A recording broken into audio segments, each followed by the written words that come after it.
10 የትዳር ህጎች።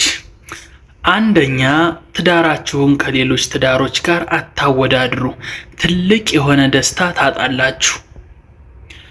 ሁለተኛ፣ ትንንሽ ጉዳዮችን አታጋኑ።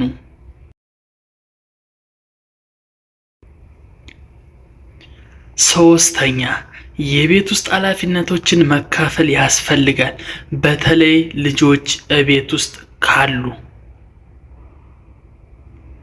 አራተኛ፣ አውሩ፣ ተነጋገሩ። በተለይ በተጨነቃችሁ ጊዜ የምታማክሩት የትዳር አጋራችሁ ሊሆን ይገባል።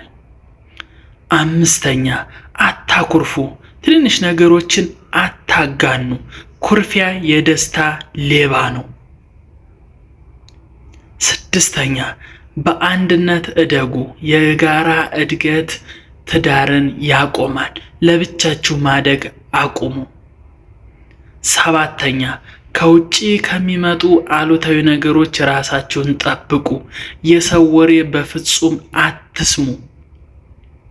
ስምንተኛ፣ ለመረዳዳት እንጂ መልስ ለመስጠት አታዳምጡ። ዘጠነኛ፣ ፍቺን መቼም እንዳታስቡት። ትዳር መግቢያ እንጂ መውጫ እንደሌለው እወቁ። አስረኛ፣ ቤታችሁን የጸሎት ቤት አድርጉ። እግዚአብሔር ፈጣሪ ያለበት ቤት ሁሌም ደስተኛ ነውና።